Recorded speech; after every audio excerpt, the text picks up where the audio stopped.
What's up, guys? Rob Kuhn here, and today we're going to review a hand from the most feared and respected poker player in the history of the game, Phil Ivey. However, we do not get to see his opponent's cards until the very end.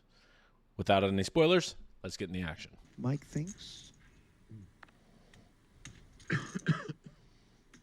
The Netherlands. Just for quick context on this game, this is the Cash Game Invitational. This is from part 2, which is it's a multi-part series. I think there's 2, 3, 4 maybe days of absolutely disgusting high-stakes poker. They're playing 1,000, 2,000, 2,000 ante. Of course, the 4,000 straddle is occasionally on. The 8,000 straddle. We've seen the 16,000 straddle. This game's nuts. Says Vloge.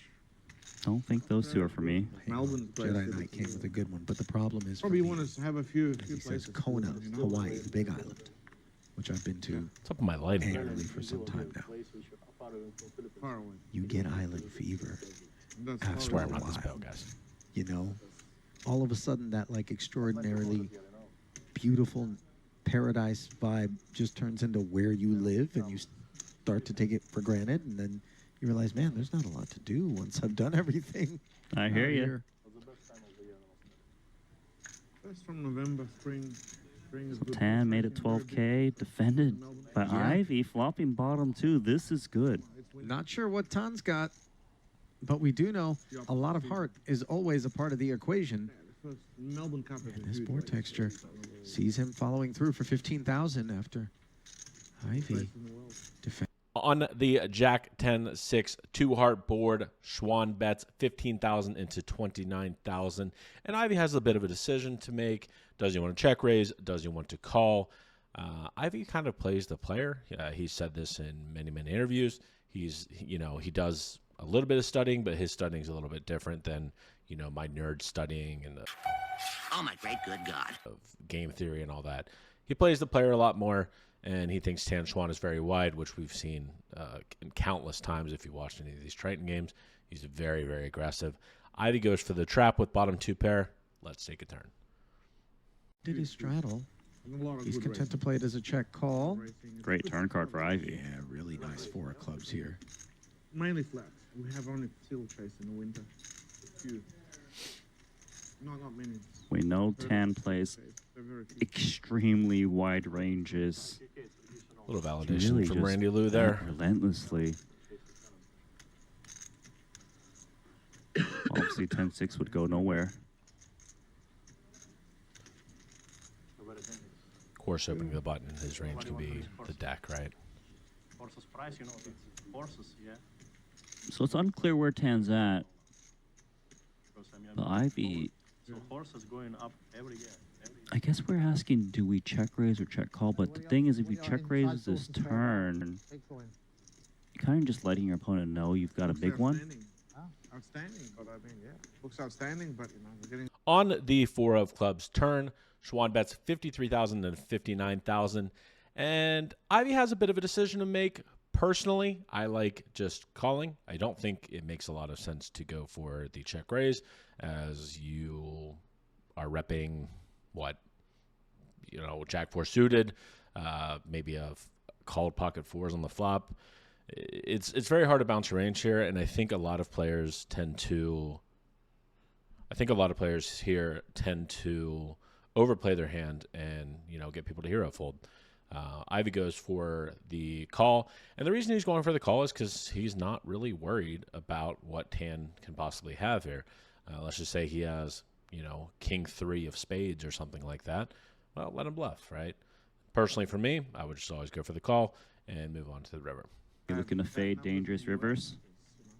That is the most dangerous river card Yeah, this in the is deck. sopping wet. The ace of brutal. hearts. Front door flush comes in. King queen gets there.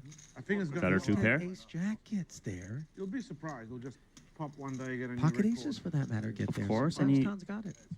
10 also could have been ahead on the flop, possibly with some hands, not many, but Jack 10, 6s, 10s. There's a lot of things that get there. For sure. What's the lowest you can? What's the Remember, we lowest? talked about it earlier. 10 has awareness, so Goes to like 20K. Or... if Yeah. And he also has that image. It's going to be very interesting if he drops in a bet for Ivey. If Iran has some weapons, some weapons we don't know. It's like Okay, also having he's the grabbing Coke to crack it.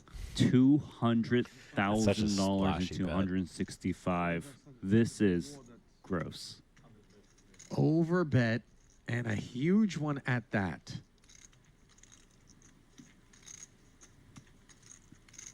Put yourself in Phil Ivey's position.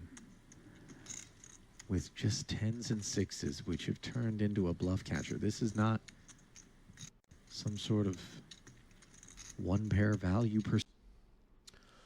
On the Ace of Hearts river, Tan bets 200,000, almost putting Ivey all in. And boy, what a river and what a decision Ivey has to make here. I'm going to go ahead and break this hand down a little bit further than I typically do. Gentlemen, your attention, please. And just break down what he is thinking about. First of all, we have a lot of better hands in our range. Yes, we have two pair, but realistically against a value range of, let's say, king, queen, hearts, and maybe a set of, potentially jacks, maybe as aces, something like that. 10-6 is pretty low in our range, right? We can easily have, king X of hearts. We can have jack X of hearts. A huge part of our range can be jack X of hearts. We can have 8-9 of hearts. We can have queen 9 of hearts. We can have king queen offsuit with a heart, or just king queen offsuit in general. 10-6 starts to hit the bottom end of our range here. And if you actually think about what hands you want to call with, one, you want to have a heart in your hand, and two, you want to generally have a straight blocker. So hands like jack queen, king jack with a heart, right? These hands actually make better for calling than a hand like 10-6. Because 10-6 doesn't beat any value hands. Tan isn't betting with 6-4 suited here on the river, right? There's no other hands that, he's not betting king jack here unless it's a random bluff, but he would never do that. I don't think so. So I think that's what's going through Ivey's mind. But then again, he is like the soul reading god. This is tough. This is tough. I think a lot of people get stacked here. I don't personally have an answer for this, but let's see what the GOAT does.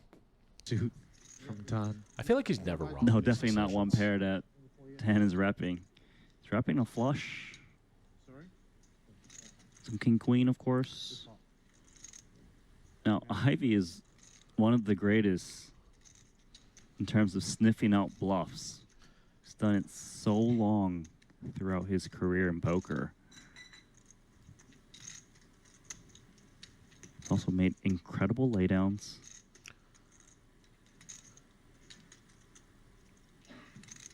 If you watch the channel, I have so many Ivey videos, and it just seems like he always makes the right decision.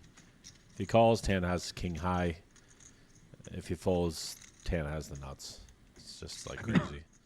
Patrick Ivey's Antonius has that unblocking ability too. the king combos, the queen combos, the ace combos. He's unblocking a lot of value hands. Yeah. You want to find natural bluffs?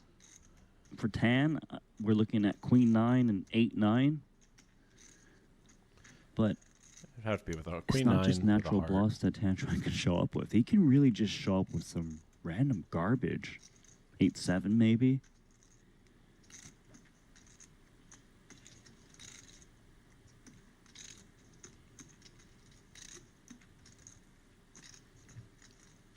Seems like he wants to call. Ivey also knows his opponent.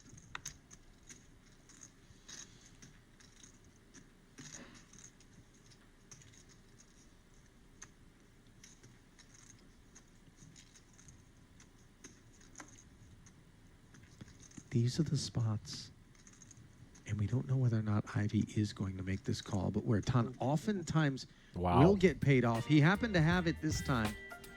Queen high heart. The GOAT once again makes the perfect decision. It just seems like his win rate of like knowing when to call and knowing when to fold is just crazy. He has this insane ability, and that's why he will forever be one of the greatest of all time. Anyway, I hope you guys like this video. Much love. Baby, you give me ice and fire.